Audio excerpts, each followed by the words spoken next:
ಕನ್ನಡ ಜಾಣ ನಮಸ್ಕಾರ. ನಿನ್ನೆ ಪ್ರೇಮಿಗಳ ದಿನಾಚರಣೆ ಆಯಿತು. ತುಂಬ ಜನ ಖುಷಿಯಾಗಿ ಸೆಲೆಬ್ರೇಷನ್ ಮಾಡಿದ್ರು. ನಾವು ಇಷ್ಟ ಬಂದಂಗೆ ಮಾಡ್ಕೋತಾ ಇದ್ರು.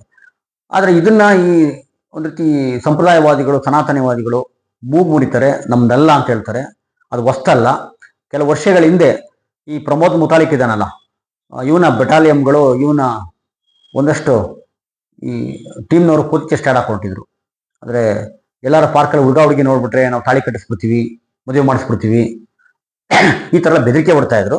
ಅವಾಗ ಮುತಾಲಿಕನ್ಗೆ ಇಡೀ ದೇಶದ ಮೂಲೆ ಮೂಲೆಯಿಂದ ಚಿಕ್ಕ ಚಿಕ್ಕ ಮಕ್ಕಳು ಇನ್ನರ್ ವೇರ್ನೆಲ್ಲ ಪಾರ್ಸಲ್ ಕಳಿಸ್ತಾರೆ, ತಗೋ ನೀನು ಹಾಕು ಅಂತ ಹೇಳ್ಬಿಟ್ಟು ಮುತಾಲಿಕನ್ಗೆ. ಆವಾಗ ಯಾವ ಮುತಾಲಿಕಿಂದ ಒಂದಷ್ಟು ಹುಡುಗರೆಲ್ಲ ಈ ಯುವ ಪ್ರೇಮಿಗಳಿಗೆ ಅಥವಾ ಹುಡುಗರಿಗೆ ಬೆದರಿಕೆ ಹಾಕಕ್ಕೆ ಶುರು ಮಾಡಿದ್ರು. ಆಗ ಈ ಪ್ರಗತಿಪರರು, ರೈತ ಸಂಘರೆಲ್ಲ ಬೀದಿಗಿಳಿದು ನೀವೇನಾದ್ರು ಆ ಹುಡುಗರಿಗೆ ತೊಂದರೆ ಕೊಟ್ಟರೆ ಬಾರ್ ತಗೊಂಡು ಬಾರಿಸ್ತೀವಿ, ನಿಮಗೆ ಹಂಡು ಮೇಲೆ ಬಿಡ್ತೀವಿ ನಿಮಗೆ ಅಂತೇಳಿ ಅವ್ರಿಗೆ ಸಪೋರ್ಟ್ ಮಾಡ್ತಾರೆ. ಅದಿರಲಿ, ನಾನು ಹೇಳಕ್ ಕೊಟ್ಟಿದ್ದೇನಪ್ಪ ಅಂದರೆ, ಮೊನ್ನೆ ನಮ್ಮ ಪಬ್ಲಿಕ್ ಟಿವಿ ರಂಗಣ್ಣವರು ಯಾರಿಗೋ ಮಕ್ಕ ಯೂಟ್ಯೂಬರಿಗೆ ಬೈತಾ ಇದ್ರು. ಯೂಟ್ಯೂಬರ್ಗೆ ಯಾವ ಮಟ್ಟಕ್ಕೆ ಅಂದರೆ, ಬೆಂಗಳೂರಿಗೆ ಬಂದರೆ ನಿಮ್ಗೆ ಮುಖಾಮುಖಿ ಹೊಡೆದಾಕ್ಬಿಡ್ತೀನಿ, ಚಚ್ಚು ಬಿಸಾಕ್ಬಿಡ್ತೀನಿ.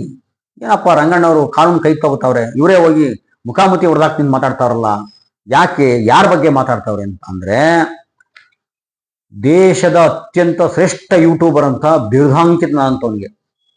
ಹೌದು, ನೀವು ಅನ್ಕೋಬಹುದು ದೇಶದ ಬಹಳ ದೊಡ್ಡ ಫೇಮಸ್ ಯೂಟ್ಯೂಬರು ಧ್ರುವರತಿನ ಅಂತ ಹೇಳ್ಬಿಟ್ರು. ಖಂಡಿತ ಅವರಲ್ಲ, ಧ್ರುವರತಿ ಅಲ್ಲ, ಇನ್ನೊಬ್ರು ಇದ್ದಾರೆ, ಅವ್ರಿಗೆ ಅವಾರ್ಡ್ ಕೊಟ್ಟಿದ್ದಾರೆ. ನಮ್ಮ ಸ್ವತಃ ಪ್ರಧಾನ ಮಂತ್ರಿಗಳೇ ಬೆಸ್ಟ್ ಯೂಟ್ಯೂಬರ್ ಅಂತೇಳಿ ಅವಾರ್ಡ್ ಕೊಟ್ಟಿದ್ದಾರೆ. ಆ ಯೂಟ್ಯೂಬರ್ಗೆ ರಂಗಣ್ಣವರು ಬಾಯಿ ಬಂದ ಬೈತಾ ಇದ್ರು. ಅರೆ, ಮೋದಿಯವರೇ ಪ್ರಶಂಸೆ ಮಾಡಿ, ಅಷ್ಟೇ ಅಲ್ಲ, ಸದ್ಗುರು ಅಂತವ್ರು ಅವ್ರಿಗೆ ಇಂಟ್ರ್ಯೂ ಕೊಟ್ಟಿದ್ದಾರೆ. ಮೋದಿಯವರು ಕ್ಯಾಬಿನೆಟ್ನ ಹಲವಾರು ಮಂತ್ರಿಗಳಿಗೆ ಇಂಟ್ರ್ಯೂ ಕೊಟ್ಟಿದ್ದಾರೆ. ಕೋಟ್ಯಾಂತರ ಜನ ವಿಡಿಯೋಗಳು ನೋಡ್ತಾರೆ, ಫಾಲೋವರ್ಸ್ ಇದ್ದಾರೆ. ಸ್ವತಃ ಮೋದಿಯವರು ಬೆನ್ತಟ್ಟಿ ಸಪೋರ್ಟ್ ಮಾಡಿ ಒಂದು ರೀತಿ ಬ್ರ್ಯಾಂಡ್ ಅಂಬಾಸಡರ್ ಅಂತ ಹೇಳ್ಬೋದು. ಇವರೇ ಪ್ರಚಾರ ಮಾಡಿದ ಯೂಟ್ಯೂಬರ್ಗೆ ರಂಗನಾಥ್ ಅವ್ರು ಯಾಕೆ ಬೈತಾವ್ರೆ? ಏನಂತದ್ದು, ಏನ್ ಮಾಡ್ದ ಅವನು? ಎಲ್ಲ ನೋಡಿದಿರಾ, ನಿಮ್ಗೆ ಗೊತ್ತಿದೆ. ಬೀರ್ ಬೈಶಿಪ್ ಅಂತ ಹೇಳ್ಬಿಟ್ಟು, ರಣವೀರ್ ಹಾಲಾಬಾದಿ ಅಂತ ಹೇಳ್ಬಿಟ್ಟು ಅವನೇನ್ ಮಾತಾಡ್ದ, ಮೊನ್ನೆ ಏನು ಇನ್ಸಿಡೆಂಟ್ ಆಯ್ತು, ತುಂಬಾ ಜನ ನೋಡಿರ್ತೀರ. ಅಪ್ಪ ಅಮ್ಮ ರೂಮಲ್ಲಿ ಲೈಂಗಿಕ ಕ್ರಿಯೆ ನಡೀತಾ ಇದ್ರೆ ಮಗ ಎಷ್ಟು ಅಂತ ನೋಡ್ತೀಯ, ನೀನು ಸೇರ್ಕೋ ಅನ್ನೋ ಥರ ಮಾತಾಡ್ತಾನಂತ. ಅಷ್ಟೇ, ಇನ್ನು ಬೇರೆ ತುಂಬಾ ಇದಾರಲ್ಲ, ಅಷ್ಟು ಕುತ್ಕೊಂಡು ಮಾತಾಡ್ತಾರೆ. ಈ ಮಾತನ್ನು ಕೇಳಿ ರಂಗನಾಥ್ ಅವ್ರು ನಕಶಿಖಾಂತ ಎಗರು ಬಿದ್ದು ಹೊಡೆಯಕೊಂಡಿದ್ರು. ಇರ್ಲಿ, ಅದು ಯಾರಾದ್ರೂ ದಯವಿಟ್ಟು ಅವ್ನು ಬಂದಾಗ ರಂಗನಾಥ್ ಅವ್ರಿಗೆ ಇನ್ಫಾರ್ಮೇಶನ್ ಕೊಡಿ, ರಂಗನಾಥ್ ಅವ್ರಿಗೆ ಅಂತ ಹೇಳ್ತಾ. ಹೌದು, ಯೂಟ್ಯೂಬ್ ಅಥವಾ ಈ ಸೋಷಿಯಲ್ ಮೀಡಿಯಾ ಅಂತಿದ್ದೀರ, ಸೋಷಿಯಲ್ ಮೀಡಿಯಾ ಇದರಿಂದ ಒಳ್ಳೇದು ಆಗಿದೆ, ಕೆಟ್ಟದ್ದು ಆಗಿದೆ. ಒಂದು ಕಾಲದಲ್ಲಿ ಟಿವಿಯವರು ಪೇಪರ್ ತೋರಿಸಿದ್ದ ನ್ಯೂಸು, ಅವ್ರು ಹೇಳಿದ್ದೇ ಮಾತು ವೇದವಾಕ್ಯ ಅಂತರ ಇತ್ತು. ಇವತ್ತು ಅಂತಲ್ಲ, ಇದು ಕ್ಷಣಾರ್ಧದಲ್ಲಿ ಯಾವುದೇ ತಪ್ಪುಗಳನ್ನ ಮುಲಾಜಿಲ್ಲನ್ನ ಅನಾವರಣ ಮಾಡ್ತಾರೆ. ಮತ್ತು ಅಷ್ಟೇ ಕೆಟ್ಟದ್ದು ಇದೆ. ಒಂದಷ್ಟು ಇವತ್ತು ಹೇಳ್ತಿಲ್ಲ, ವಾಟ್ಸಾಪ್ ಯೂನಿವರ್ಸಿಟಿ ಅಂತ ಹೇಳ್ಬಿಟ್ಟು, ವಾಟ್ಸಾಪ್ ಯೂನಿವರ್ಸಿಟಿ ಅಲ್ಲೇನ ಅರ್ಧಂಬರ್ಧ ಯಾರೋ ಹೇಳೋ ಸುಳ್ಳುಗಳನ್ನ ತಿಳ್ಕೊಂಡು, ಅದನ್ನೇ ನಂಬ್ಕೊಂಡು ಸತ್ಯ ಅಂತ ನಂಬ್ಕೊಂಡ್ರು ಇದ್ದಾರೆ. ಒಳ್ಳೇದು ಆಗಿದೆ, ಕೆಟ್ಟದ್ದು ಆಗಿದೆ. ನಿಮ್ಗೆ ಗೊತ್ತಿದೆ, ಇದೇ ಒಂದು ಉದಾಹರಣೆ ಹೇಳ್ತಾ ಇರೋದು. ರೈತರ ದೆಹಲಿಯಲ್ಲಿ ಕುತ್ಕೊಂಡು ರೈತ ಹೋರಾಟವನ್ನ ಯಾವ ಮೈನ್ ಸ್ಟ್ರೀಮ್ ಮೀಡಿಯಾಗಳು ತೋರಿಸಿಲ್ಲ. ಮಣಿಪುರದ ಗಲಭೆಯನ್ನ ಯಾವ ಮೈನ್ ಸ್ಟ್ರೀಮ್ ಮೀಡಿಯಾಗಳು ತೋರಿಸಿಲ್ಲ. ಇದು ದೊಡ್ಡ ಮಟ್ಟದಲ್ಲಿ ಜನಗಳಿಗೆ ತಲುಪಿಸಿದೆ ಸೋಷಿಯಲ್ ಮೀಡಿಯಾ ತೋರಿಸಿದ್ದು. ಇದು ಒಂದು ವರ್ಗ ಇದೆ. ಈಗ ನಮ್ಮ ಥರದವರು ಒಂದಷ್ಟು ವಿಚಾರಗಳನ್ನ ನಮಗೆ ದಕ್ಕಿದಷ್ಟು ನಾವು ಪ್ರಚಲಿತ ವಿದ್ಯಮಾನಗಳನ್ನ ಮಾತಾಡೋಂಥ ಯೂಟ್ಯೂಬ್ಗಳು ಇದ್ದಾರೆ. ನಮ್ಮ ಸೈದ್ಧಾಂತಿಕವಾಗಿ ನಮ್ಮನ್ನು ಇಷ್ಟಪಡೋರು, ನಮ್ಮ ಮೆಚ್ಚರಷ್ಟು ಜನ ಇದ್ದಾರೆ. ಆದ್ರೆ ಅದಕ್ಕಿಂತ ಜಾಸ್ತಿ ಜನ ನಮ್ಗೆ ವಿರೋಧ ಮಾಡೋರು ಇದ್ದಾರೆ, ಖಂಡಿತ ಇದ್ದಾರೆ. ನಾವು ಸ್ವಾಗತ ಮಾಡ್ತೀವಿ, ಇಲ್ಲ ಅಂತ ಹೇಳ್ತಾ ಇಲ್ಲ. ಇದರಲ್ಲದೆ ಇನ್ನೊಂದು ವರ್ಗ ಇದೆಯಲ್ಲ, ಈ ರೀಲ್ಸ್ ಮಾಡೋ ವರ್ಗ. ನಿಮ್ಗೆ ಗೊತ್ತಿರ್ಬೋದು, ಈ ನಮ್ಮ ಥರ ವಿಡಿಯೋ ಮಾಡೋರಿಗಿಂತಲೂ ಅಥವಾ ಬೇರೆಯವ್ರಿಗಿಂತಲೂ ತುಂಬ ಸಿಕ್ಕಾಪಟ್ಟೆ ಫಾಲೋವರ್ಸ್ ಇರೋದು, ವ್ಯೂಸ್ಗಳು ಬರೋದು, ಸಂಪಾದನೆ ಮಾಡ್ತಾ ಇರೋದು ರೀಲ್ಸ್ ಮಾಡೋರು. ಅಲ್ಲಿ ಕಾಮಿಡಿ ಅಂತ ಮಾಡ್ತಾರೆ, ಅದು ಯಾವ ಆ್ಯಂಗಲ್ ಕಾಮಿಡಿ ಗೊತ್ತಿಲ್ಲ. ಅಲ್ಲಿ ಕೆಲವರು ಮಾಡ್ತಾರೆ, ಇಲ್ಲ ಅಂತ ಹೇಳ್ತಲ್ಲ, ತುಂಬಾ ಚೆನ್ನಾಗಿರುತ್ತೆ. ನಿಮ್ಗೆ ಗೊತ್ತಿದೆ, ರಸಿಕತೆ ಮತ್ತು ವಲ್ಗಾರಿಟಿಗೆ ಒಂದು ಸಣ್ಣ ಗೆರೆ ಇರುತ್ತೆ. ಆ ರಸಿಕತೆ ಅನ್ನೋದು ಒಂದು ಸಣ್ಣ ಎಡವಟ್ಟಾದ, ಒಂದು ಸಣ್ಣ ಕಾಲ್ ಜಾರ್ರೆ ಅದು ವಲ್ಗರ್ ಆಗ್ಬಿಡುತ್ತೆ, ಅಸಹ್ಯವಾಗಿರುತ್ತೆ, ಎಲ್ಲ ಕುತ್ಕೊಂಡು ನೋಡೋಕೆ ಆಗಲ್ಲ. ಕೆಲವರು ಮಾಡ್ತಿರಲ್ರಿ. ಅದ್ರಲ್ಲೂ ಇನ್ನೂ ಆಘಾತ ಅಂದ್ರೆ ಆ ಚಿಕ್ಕ ಮಕ್ಕಳನ್ನ ಬಳಸ್ತೀರ ನೀವು. ಯಾಕೆ ಮಕ್ಕಳನ್ನ ಬಳಸ್ತೀರಾ? ದಯವಿಟ್ಟು ಸರ್ಕಾರ ಇಂಥದ್ಕೊಂದು ರೂಲ್ಸ್ ತರಬೇಕು. ಹೌದು, ಎಲ್ಲನೂ ಕಂಟ್ರೋಲ್ ಮಾಡೋಕ್ಕಾಗಲ್ಲ, ಎಲ್ಲ ಕಾಲಘಟ್ಟದಲ್ಲೂ ಆಯಾ ಕಾಲಘಟ್ಟಕ್ಕೆ ಬಂದಂಥದ್ದನ್ನ ಮಾಡೋಕ್ಕಾಗಲ್ಲ. ಆದರೆ ಚಿಕ್ಕ ಮಕ್ಕಳನ್ನ ಬಳಸ್ತಿರಲ್ಲ ನೀವು, ಅದನ್ನ ಹೇಳ್ತೀನಿ ನಾನು ಈ ರೀಲ್ಸ್ಗಳು ನೋಡ್ತೀನಿ. ಒಂದ್ಸಲ ತುಂಬಾ ಖುಷಿ ಆಗುತ್ತೆ. ಯಾವ್ದು ಗೊತ್ತಾ, ಈ ಚಿಕ್ಕ ಮಕ್ಕಳು 1 ವರ್ಷದ 2 ವರ್ಷದ ಈ ಮಾತಿನ್ನು ಕಲಿದಿರೋ ಮಕ್ಕಳಿದಾವಲ್ಲ, ಅಥವಾ ತೊದಲು ಮಾತಾಡೋ ಮಕ್ಕಳುಗಳು ಎಲ್ಲ ಮಾಡ್ತಾರಲ್ಲ, ಅದು ಬಹಳ ಖುಷಿ ಆಗುತ್ತೆ ನೋಡಕ್ಕೆ. ಒಂದು ಈ ಜಂಜಾಟದಲ್ಲಿ, ಈ ಟೆನ್ಷನ್ಗಳಲ್ಲಿ ಇಂಥದ್ದೆಲ್ಲ ನೋಡ್ತಾ ಇದ್ರೆ ತುಂಬಾ ಖುಷಿ ಆಗುತ್ತೆ, ಒಂದು ಬೇಸರ ಕಳೆಯುತ್ತೆ, ಚೆನ್ನಾಗಿರುತ್ತೆ. ಆದ್ರೆ ನೀವು ಕಾಮಿಡಿ ಅಂತ ಹೇಳ್ಬಿಟ್ಟು ಯತ್ನಂಶ ಈ ಗಂಡ ಹೆಂಡ್ತಿದು ಮತ್ತೊಂದು, ಕೆಲವರು ಮನೆಯೊಳಗೆ ಗಂಡ ಹೆಂಡ್ತಿ ಕುತ್ಕೊಂಡು ಸಣ್ಣ ಸಣ್ಣ ದಿನನಿತ್ಯದ ಆ ಜಂಜಾಟಗಳನ್ನ, ಆಗುವಗಳನ್ನ, ಆ ಸಣ್ಣ ಸಣ್ಣ ಖುಷಿಗಳನ್ನೆಲ್ಲ ಹಂಚ್ಕೋತಾ ಇರ್ತಾರೆ. ಅದು ಚೆನ್ನಾಗಿರುತ್ತೆ ನೋಡಕ್ಕೆ, ನಾ ಇಲ್ಲ ಅಂತ ಹೇಳ್ತಾ ಇಲ್ಲ. ಇನ್ನೊಂದಷ್ಟು ಜನ ತುಂಬಾ ಅಸಹ್ಯವಾಗಿ ಕೊಳಕು ಮಟ್ಟದಲ್ಲಿ, ಅಟ್ಲೀಸ್ಟ್ ಸ್ವಲ್ಪ ದಿವಸ ಹೋದ್ಮೇಲೆ ನಿಮ್ಮ ಮಕ್ಕಳೇ ನಿಮ್ ವಿಡಿಯೋ ತೋರಿಸಿದ್ರೆ ಮೆಟಲ್ ಹೊಡಿತಾರೆ ನಿಮ್ಗೆ. ಏನ್ ಹೇಳಿ, ನಿಮ್ ಮಕ್ಳುಗಳೇ ನಿಮ್ಗೆ ತೋರಿಸಿದ್ರೆ ಅಷ್ಟು ಅಸಹ್ಯವಾಗಿ ಮಾಡ್ತೀರಾ ನೀವು.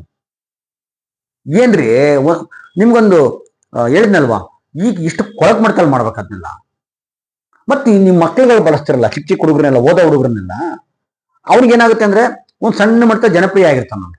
ಆ ಚಿಕ್ಕ ಹುಡುಗನ ತೋರಿಸ್ತೀರಾ, ಅದ್ರ ವಿಡಿಯೋಗಳು ಮಾಡಿಸ್ತೀರಾ, ಅವ್ನಿಗೇನೋ ಹೆಸರಿಡ್ತೀರಾ, ಅವಾಗ ಒಂದು ಸಣ್ಣ ಜನಪ್ರಿಯ ಆಗ್ತಾನ ಅವನು.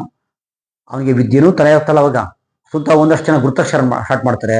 ಆ ಹುಡುಗನ ಪಾಪ ಏನೋ ತಲೆ ಹೊತ್ಕೊಂಡು ಎಷ್ಟೋ ಜನ ಗಬ್ಬೆದ್ದು ಹೋಗ್ತಾರೆ. ಎಷ್ಟು ಜನ ಚಿಕ್ಕ ಚಿಕ್ಕ ವಯಸ್ಸಲ್ಲಿ ಅಂದ್ರೆ ಬಾಳ ನಟರಾಗಿ ಸಿನಿಮಾದಲ್ಲಿ ಕೆಲಸ ಮಾಡಿದವರು ಎಷ್ಟು ಜನ ಸಕ್ಸಸ್ ಆಗಿದ್ದಾರೆ. ಎಲ್ಲೋ ಕೆಲವರು, ಪುನೀತ್ ರಾಜ್ಕುಮಾರ್ ಇರ್ಬೋದು, ಅರ್ಜುನ್ ಸರ್, ಇಂಥವ್ರು ಮಾತ್ರ. ತುಂಬಾ ಜನ ಫೇಲ್ ಆಗಿದ್ದಾರೆ. ಅದಕ್ಕೆ ಹೇಳುದು, ಓದೋ ವಯಸ್ಸಲ್ಲಿ ಓದೋ ಹುಡುಗರನ್ನ ಡಿಸ್ಟರ್ಬ್ ಮಾಡ್ಬಿಟ್ಟು ಕರ್ಕೊಬಂದು ಅವ್ರಿಗೆ ರೀಲ್ಸ್ ಚರ್ಚಿಸಿ ಏನ್ ಮಾಡ್ತಾ ಇದ್ರ ನೀವು? ಯಾವ ಪುರುಷಾರ್ಥಕ್ಕೆ? ಅದನ್ನ ಮೇನ್ ಸ್ಟ್ರೀಮ್ ಮೀಡಿಯಾದವ್ರಿಗೆ ಅವ್ರನ್ನ ಇಂಟರ್ವ್ಯೂ ಮಾಡ್ತಿರಲ್ರಿ ನೀವು, ಅಂತರ ಇಂಟರ್ವ್ಯೂ ಮಾಡ್ತೀರಾ, ದೊಡ್ಡ ಪ್ರಚಾರ ನೀವೇ ಕೊಡ್ತಾ ಇದ್ದೀರಾ. ಇವತ್ತು ರಂಗಣ್ಣವರೇ ಈ ಕತೆ ಹೊಡಿತೀರಾ.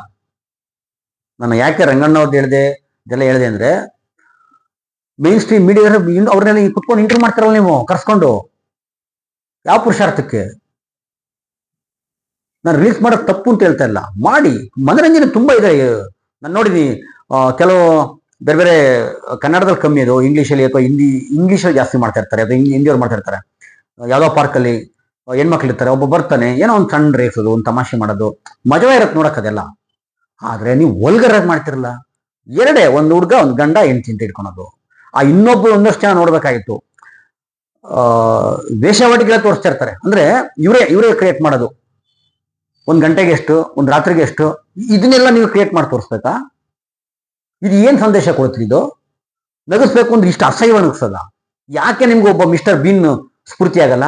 ಯಾಕೆ ಒಬ್ಬ ನರಸಿಂಹರಾಜ್ ಅವರ ಅಥವಾ ಮುಸ್ರಿ ಅವರ ಒಂದು ಹಾವಭಾವಗಳು, ಆಂಗಿಕ ಅಭಿನಯ ನಿಮ್ಗೆ ಸ್ಫೂರ್ತಿ ಆಗಲ್ಲ? ಒಬ್ಬ ಚಾರ್ಲಿ ಚಾಂಪ್ಲಿನ್ ಅಂತಾನು ಮಿಸ್ಟರ್ ಬೀನ್ ಅಂತ ಮಾತಾಡ್ತಿರಲ್ಲ, ನಗಿಸ್ತಾ ಇರಲ್ವಾ? ನಾನು ಬರೀ ರೀಲ್ಸ್ ಮಾಡೋಕೆ ಅಷ್ಟೇ ಹೇಳ್ತಾ ಇಲ್ಲ, ಇವ್ರಿಗೆಲ್ಲ ಸ್ಫೂರ್ತಿ ಸಿಕ್ಕದೆ ಎಲ್ಲಿ ಗೊತ್ತಾ? ಈ ನಮ್ಮ ಕಾಮಿಡಿ ಶೋಗಳಂತ ಮಾಡ್ತಾರಲ್ಲಪ್ಪ, ರಿಯಾಲಿಟಿ ಶೋಗಳು, ಅಲ್ಲಿ ಇದೇ ಜಗ್ಗೇಶ್ ಅಂತವ್ರು, ನಟ ಭಯಂಕರ ಜಗ್ಗೇಶ್ ಅವ್ರು ಕೂತ್ಕೊಂಡು ಜಡ್ಜ್ಗಳಾಗಿದ್ರಲ್ಲ, ಡಬಲ್ ಮೀನಿಂಗ್ ಅಲ್ಲ ರೀ, ಇದು ಅಸಹ್ಯ ಮೀನಿಂಗ್ಗಳು. ಗಂಡಸರಿಗೆ ಹೆಂಗಸರು ಬಟ್ಟೆ ಹಾಕೋದು, ಹೆಂಗಸರಿಗೆ ಗಂಡಸರು ಬಟ್ಟೆ ಹಾಕೋದು, ಫಸ್ಟ್ ನೈಟ್ ಸೀನ್, ಬರೀ ಒಂದಲ್ಲ ಒಂದು ರಿಯಾಲಿಟಿ ಶೋಗಳು ಬರೀ ಫಸ್ಟ್ ನೈಟ್ ಸೀನ್ ಅಂತೆ. ಅದು ತುಂಬಾ ಅಸಹ್ಯವಾಗಿ ನೀವೇ ತೋರಿಸ್ಕೊಟ್ಟಿದ್ದು. ಯಾವ ಪುರುಷಾರ್ಥಕ್ರಿ? ದಯವಿಟ್ಟು ನಾನು ಹೇಳೋದು, ನೀವು ಹೆಂಗಾರ ಹಾಳ್ಬಿದ್ದೋಗಿ, ಈ ಚಿಕ್ಕ ಚಿಕ್ಕ ಹುಡುಗರನ್ನೆಲ್ಲ ಬಳಸಬೇಡಿ. ಅವ್ರಿಗೆ ಓದೋದು ಬಿಟ್ಬಿಟ್ಟು, ಈ ನೋಡಿ, ಅದ್ಯಾವುದೋ ಒಂದು ಹುಡುಗಿ ಯಾರಿಕಾ ಮಂಜುನಾಥ್ ಅಂತ ಒಂದು ಮೊನ್ನೆ ಕೊಡ್ತಿದ್ಲಲ್ಲಪ್ಪ, ನಾನು 5ನೇ ಕ್ಲಾಸ್ಗೆ ಸ್ಕೂಲ್ ಬಿಟ್ಬಿಟ್ಟೆ, ಓದಲ್ಲ, ನಾನು ರಾಮಾಯಣ ಮಹಾಭಾರತ ಎಲ್ಲ ಕಂಠಪಾಠ ಮಾಡ್ಬಿಟ್ಟಿದ್ದೀನಿ ಅಂತದ್ರಲ್ಲಿ ಇದು ಯಾವುದೋ ಒಂದು 200 ಪುಟ ಇರೋ ಪುಸ್ತಕ ಕಂಠಪಾಠ ಮಾಡಿ ಎಕ್ಸಾಮ್ ಬರೆಯಲ್ವಾ, 95% ಮಾರ್ಕ್ಸ್ ನೋಡಿದ್ನಿ ಅಂತ. ಈಗ ಬೇರೆ ಬೇರೆ ಚೈನಾದವ್ರಲ್ಲಿ ಎದುರ್ಕೊಂಡ್ಬಿಟ್ರಂತ ಹುಡುಗಿ ಮಾತು ಕೇಳ್ಕೊಂಡ್ಬಿಟ್ಟು. ನಾವು ಸುಮ್ಮನೆ ಬೇರೆ ಬೇರೆ ಕೋರ್ಸ್ ಎಲ್ಲ ದುಡ್ಡು ವೇಸ್ಟ್ ಮಾಡ್ಕೊಂಡು, ಸಮಯ ವೇಸ್ಟ್ ಮಾಡ್ಕೊಂಡು, ಇದೆಲ್ಲ ಮಾಡಿ ಓದಿಸ್ತಾ ಇದೀವಲ್ಲ, ಬರೀ ರಾಮಾಯಣ ಮಹಾಭಾರತ ಕಂಠಪಾಠ ಮಾಡಿಸಿ ಸಾಕು, ಎಲ್ಲ ಬಂದ್ಬಿಡ್ತೇನೆ ಅಂತ ಅಲ್ವಾ? ಹಂಗೆ ಮಕ್ಕಳಿಗೆ ಒಂದು ಜನಪ್ರಿಯತೆಯ ಹುಚ್ಚಿದೆಯಲ್ಲ, ಅದು ಹತ್ಕೊಂಡ್ಬಿಟ್ರೆ ಬಹಳ ಕಷ್ಟ ಆಗುತ್ತೆ. ಓದೋ ಹುಡುಗರನ್ನ ಕರ್ಕೊಬಂದು ರೀಲ್ಸ್ ಮಾಡಿಸೋದು ಮಾಡಬೇಡಿ. ನಿಮ್ಮ ಮನೆಯವರು ಅಷ್ಟೇ ಹೇಳಿ, ದಯವಿಟ್ಟು ಓದೋ ಹುಡುಗರನ್ನೆಲ್ಲ ಈ ರೀಲ್ಸ್ ಮಾಡೋದು, ಸೋಷಿಯಲ್ ಮೀಡಿಯಾಕ್ಕೆಲ್ಲ ಬಳಸಬೇಡಿ. ಮಕ್ಳಿಗೆ ಫೋನ್ ಕೊಡ್ತಾರೆ, ಏನ್ ನೋಡ್ತಾವೋ, ಏನ್ ಕಲಿತಾವ್ರಿ? ನಿಮ್ಮನ್ನೇ ತಾನೆ. ನೀವು ಒಂದ್ಸಲ ಯೋಚನೆ ಮಾಡಿ, ನಿಮ್ಮ ಮಾತುಗಳನ್ನ, ನಿಮ್ಮ ಈ ರೀಲ್ಸ್ಗಳನ್ನ ನಿಮ್ಗೆ ಮಕ್ಕಳಾದಾಗ ನೀವು ಕೊಡ್ತೀರಾ ಫೋನಲ್ಲಿ ನೋಡೋಣ? ನಿಮ್ಮ ಅಪ್ಪ ಅಮ್ಮನ ಜೊತೆ ಕೊಟ್ಕೊಂಡು ನೋಡ್ತೀರಾ ನೋಡೋಣ? ತಮಾಷೆ ಬೇರೆ, ರಸಿಕತೆ ಬೇರೆ. ಡಾಕ್ಟರ್ ರಾಜ್ಕುಮಾರ್ ರಸಿಕರ ರಾಜ ಅಂತ ಕರಿತಾರೆ. ರಸಿಕತೆಗೆ ವಲ್ಗಾರಿಟಿಗೆ ವ್ಯತ್ಯಾಸ ಇದ್ದಾರೆ. ವಲ್ಗರಾಗಿ ಮಾಡ್ತಾ ಇದ್ದಾರೆ ತುಂಬಾ ಜನ. ಅದು ಬಿಡಿ, ನಾವು ಹೇಳಿದ್ವಲ್ಲ, ನಮ್ಮ ತರದವರು ಈ ಸೀರಿಯಸ್ ಆಗಿ ಈ ತರ ಎಲ್ಲ ಮಾತಾಡೋ ಅಂತವ್ರು ಸಹ ರೀಲ್ಸ್ ಬಹಳ ನೋಡ್ತೀವಿ. ನನಗೆ ತುಂಬಾ ಖುಷಿ ಆಗುತ್ತೆ ನೋಡಕ್ಕೆ. ಹಾಗಂತ ಹೇಳ್ಬಿಟ್ಟು ಅಸಹ್ಯ ಆಗಂತದಲ್ಲ. ನಾನು ನನ್ನ ಮಗನ ಜೊತೆ ಕುತ್ಕೊಂಡು, ನನ್ನ ಫ್ಯಾಮಿಲಿ ಜೊತೆ ಕುತ್ಕೊಂಡು ನೋಡೋ ಅಂತವನ್ನ ತುಂಬಾ ಕೆಡ್ತಾಗಿರ್ತೇವೆ. ಅದೆಲ್ಲ ಮಾಡಬೇಕಾಗಿರೋದು. ಇದಕ್ಕೆ ಸರ್ಕಾರನ ಒಂದು ನೀತಿ ತರಬೇಕು. ತುಂಬ ಪ್ರಭಾವ ಬೀರುತ್ತೆ. ಸೋಷಿಯಲ್ ಮೀಡಿಯಾ ಇವತ್ತು ಬಹಳ ದೊಡ್ಡ ಪ್ರಭಾವ ಬೀರ್ತಾ ಇದೆ, ತುಂಬ ದೊಡ್ಡ ಪ್ರಭಾವ ಬೀರ್ತಾ ಇದೆ. ಅಂಥದ್ರಲ್ಲಿ ಇನ್ನೂ ಕೆಲವು ಜನ ಬಿಡಿ, ಯಾರನ್ನೋ ಪ್ರಮೋಷನ್ ಮಾಡ್ತಾ ಇರ್ತಾರ, ರಮ್ಮಿನೂ ಪ್ರಮೋಷನ್ ಮಾಡ್ತೀರಾ, ಯಾರನ್ನೋ ಮಾಡ್ತಾ ಇರ್ತಾರ, ಹೋಗ್ಲಿ. ಒಟ್ಟಾರೆ ನಂಗೆ 10 ಲಕ್ಷ ಜನ ಇದ್ದಾರೆ, 20 ಲಕ್ಷ ಜನ ಸಬ್ಸ್ಕ್ರೈಬರ್ ಇದ್ದಾರೆ, ಇಷ್ಟು ವ್ಯೂಸ್ ಹೋಯ್ತು, ಇಷ್ಟು ಮಿಲಿಯನ್ ಹೋಯ್ತು. ಅದರಿಂದ ಎಷ್ಟು ಸಮಾಜಕ್ಕೆ ಕೆಟ್ಟ ಪರಿಣಾಮ ಬೀರ್ತಾ ಇದೆ ಅದಲ್ವಾ? ನೀವು ನೀವು ಅಷ್ಟೊಂದು ಜನಪ್ರಿಯ ಇರ್ತಾರಲ್ವಾ, ನಿಮ್ಮ ಸುತ್ತಮುತ್ತ, ನಿಮ್ಮೂರಲ್ಲಿ, ನಿಮ್ಮ ತಾಲೂಕು ಇರತಕ್ಕಂಥ ಹಾಸ್ಪಿಟ್ಲ್ಗಳಿರ್ಬೋದು, ಶಾಲೆ, ಗೌರ್ಮೆಂಟ್ ಶಾಲೆ, ಹಾಸ್ಪಿಟ್ಲ್ಗಳನ್ನ, ಅಲ್ಲಿ ಅಸಹ್ಯಗಳನ್ನ, ಒಂದಷ್ಟು ಅನಾಚಾರಗಳನ್ನು ತೋರಿಸಿ, ನೋಡ್ರಪ್ಪ ಹಿಂಗಿದೆ, ನಿಮ್ ಜನಪ್ರಿಯ ಇರಲ್ವಾ, ನೀವೆಲ್ಲ ತೋರಿಸಿ. ಆ MLA ಗಮನಕ್ಕೆ ತಗೊನ್ನಿ, ಒಂದು ಸಣ್ಣ ಕೆಲಸನಾದ್ರೂ ಆಗುತ್ತೆ, ಅಟ್ಲೀಸ್ಟ್ ಒಂದು ಕೆಲಸ ಆಗುತ್ತೆ. ಅದು ಬಿಟ್ಬಿಟ್ಟು ಇಲ್ಲಿ ಕುತ್ಕೊಂಡು ಈ ತರ ಚಿಕ್ಕ ಚಿಕ್ಕ ಮಕ್ಕಳನ್ನೆಲ್ಲ ಬಳಸ್ಕೊಂಡು ತುಂಬಾ ಅಸಹ್ಯವಾಗಿರುತ್ತೆ ಕೆಲವಂತೂ. ಈ ಮಟ್ಟದ ರೀಲ್ಸ್ಗಳನ್ನ ದಯವಿಟ್ಟು ಮಾಡಬೇಡಿ ಅಂತ ಹೇಳ್ತಾ ಮಾತು ಮುಗಿಸ್ತೀನಿ. ಎಲ್ರಿಗೂ ಸಹ ಮತ್ತೊಮ್ಮೆ ನೆನ್ನೆ ನಡೆದಂಥ ಪ್ರೇಮಿಗಳ ದಿನಾಚರಣೆ, ಇದಕ್ಕೆ ನಿಮ್ಗೆಲ್ಲರೂ ಶುಭಾಶಯ. ಜಗತ್ತಲ್ಲಿ ಬೇಕಾಗಿರೋದು ಒಂದೇ, ಪ್ರೀತಿ ಮತ್ತು ಪ್ರೇಮ. ಆರಾಮಾಗಿ ನೆಮ್ಮದಿಗೆಲ್ಲರೂ ಜಾತಿಯ, ಧರ್ಮದ, ಮೌಢ್ಯದ ಯಾವ ಗೊಡವೆ ಇಲ್ದೇ ಒಟ್ಟಾರೆ ಸಮಾಜಕ್ಕೆ ಲವಲವಿಕೆಯಿಂದ ಬದುಕಬೇಕಷ್ಟೇ. ನಮಸ್ಕಾರ.